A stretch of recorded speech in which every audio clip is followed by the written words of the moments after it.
Trump's former lawyer and fixer, Michael Cohen, has gone out and made an announcement, and it's a pretty stunning announcement. Let's go ahead and look and listen and react. What do you think happens to you if he wins?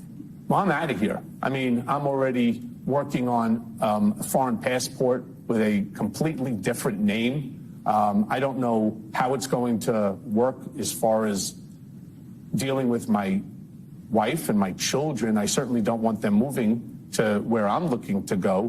But I don't think yourself, the president of MSNBC, General Milley, Liz Cheney, how many people has he turned around and said that these are people that I intend to go after if I have the ability to? And the worst is the Supreme Court's recent decision that gave him immunity, presidential immunity. Now he thinks it's not only is it I can do whatever I want, but I can't even be prosecuted. To get out of jail free card solely for the president. So you're out of here. You'd leave the country. I have no choice. Unbelievable state of being. Michael Cohen. I'll still be available to you, but by remote. Remote, right.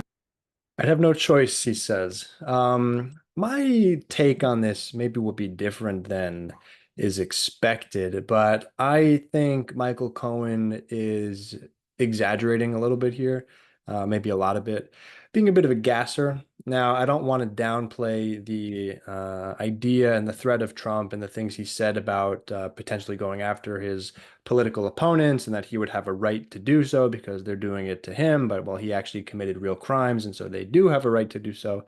That being said, I don't want to play around with it. I don't want to mess around with it. And we've seen Trump's unhinged tendencies, and there's a small possibility that that reality exists. I just don't think that's going to happen. I don't think that Donald Trump's going to turn around and try to throw Michael Cohen in prison again or do something like that. I mean, Michael Cohen's already served his time for this particular crime that he had committed with Trump in the financial fraud case. Yeah, I mean, he's being a bit of a gasser, like at the end of the day. Trump is, if he wins, which I don't think he's going to win, if Trump wins, then I think he would just, try to use it again to hide from his the crimes that he's already being accused of. And then there's a laundry list of things that the Heritage Foundation and other conservatives are going to try to push him on getting done. And I think he would just sort of ride out his 4 years and then cause a big mess and a stink the next time an election comes along. That is considering he's healthy enough to continue running for president, which again, we don't know because he's extremely old.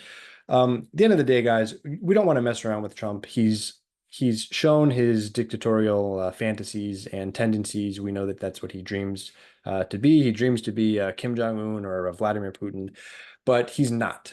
We don't have the same institutions that they have in Russia and North Korea. We have more guardrails than that, and they are not going to go after Michael Cohen as if he is some like Alexei Navalny figure and be thrown, in the gulag for the rest of his life. That's just not going to happen.